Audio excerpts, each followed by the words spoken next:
अस्सलाम वालेकुम नाजरीन, आप देख रहे हैं JN न्यूज़ और मैं हूं आपकी होस्ट रुबीना चौधरी। सबसे पहले नजर डालते हैं आज की अहम खबरों पर। वज़ीर-ए-आज़म पाकिस्तान मोहम्मद शहबाज शरीफ का GHQ का दौरा। फील्ड मार्शल सईद आसिम अनी चीफ ऑफ आर्मी स्टाफ और चीफ ऑफ डिफेंस फोर्सेज की क़यादत में पाकिस्तान की मुसल्लह फ़ौज मुल्क के दिफा के लिए हम वक्त तैयार हैं। वज़ीर-ए-आज़म को पाकिस्तान अफगानिस्तान तनाज़ा पे अस्करी क़यादत से तफसीली briefing milli.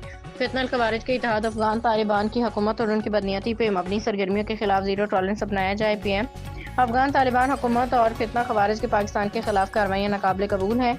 Chief of army staff और chief of defence forces field marshal Syed Asim अनी की क़यादत में पाकिस्तान की मुसल्लह अफ़वाज मुल्क के दिफा के लिए हम वक्त तैयार हैं। पाकिस्तान किसी भी जारहियत के खिलाफ अपना दिफा करना अच्छी तरह जानता है।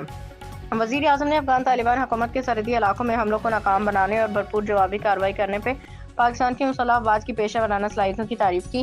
वतन अजीज़ के दिफा के लिए पूरी कौम अफ़वाज पाकिस्तान के साथ शाना बशाना खड़ी है। वज़ीर आज़म